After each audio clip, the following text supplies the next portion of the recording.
I'm going on a series of astonishing adventures. It's absolutely stunning. Travelling along 3 of the mightiest rivers on the planet.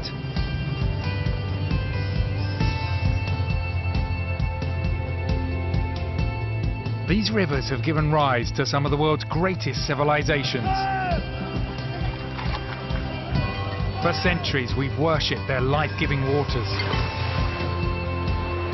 and feared their awesome destructive powers. The current is a killer. On these epic journeys, I'll meet some extraordinary characters. Abile, Ayo. fix the hair. And experience the very different cultures, religions and countries that have emerged along our sacred rivers.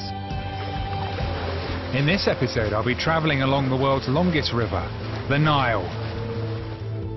2 great tributaries form this mighty river, the White Nile running north from Lake Victoria, and the Blue Nile that springs from the highlands of Ethiopia, where I'll begin my journey from source to sea. The Nile flows through the arid landscapes of Sudan and Egypt. It's a sight that makes you bite your lip. The life-giving river is one of the cradles of humanity. These are some of the greatest treasures of human civilization. But with populations along the riverbanks rising, an ever greater strain is being placed on the river, threatening the stability of the entire region. This is one of the greatest potential flashpoints in the world. With the people and countries along the Nile arguing over how they can use this great river, I want to know who really owns these sacred waters.